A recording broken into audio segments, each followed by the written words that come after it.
if you were capable of changing the world from a nutrition perspective, what would you want the world to look like maybe 10 years from now?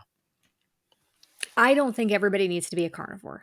I don't think everybody needs to eat the way I'm eating. And I mean, just to be clear, if I started to not feel good, if I started to have health issues, I am not married to the carnivore diet. It is not a cult.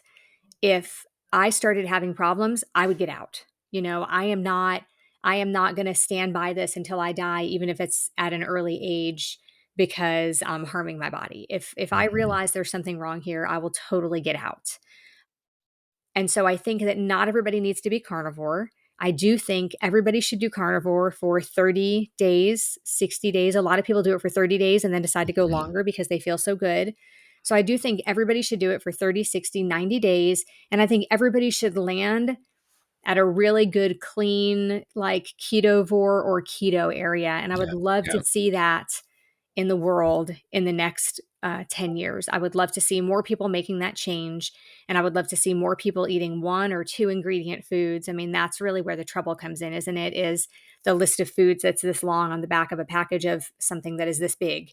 When the list of ingredients is so long, that's where the problem comes in. So if you want to eat some fresh homemade sourdough bread and you don't notice a problem when you eat it, once you've cleaned up your diet and That's maybe right. done carnivore or ketovore or something for 30 or 60 days, and then you want to add in some fresh homemade sourdough bread and you don't notice any negative effects when you eat it, by all means, you eat the fresh sourdough bread because you know how many ingredients that has in it? Just a few, Yeah, right? that's right. So you That's want to right. add stuff like that back in. You want to make homemade pasta or buy some all natural, pasta somewhere that has one or two ingredients that's minimally processed, fine, do that. That's right. But That's other right. than that, eat low carb fruits, the lower carb fruits, like lots of berries, eat the lower carb vegetables. So a potato every now and then, but not very often. If you even want to eat a little bit of white rice later on, Hmm. after you have already Hmm. eliminated everything, this is That's for right. me, this is my opinion, is eliminate everything, add things back in one or two at a time so you can see if something bothers you. Is it tedious? Maybe. But how well do you want to be? Because so many people have autoimmune diseases, so many people are That's so right. sick. If you cut out everything except the meat for 30 or 60 days, Mm, most of your health problems are going to disappear. They are going to disappear. Now, that's that's right. not a good time to have your cholesterol checked because your cholesterol a Right. lot of times does go up in the beginning, but That's right. usually it levels back out. So, and That's right. again, if everything else goes away, but your cholesterol is a little bit elevated, so what?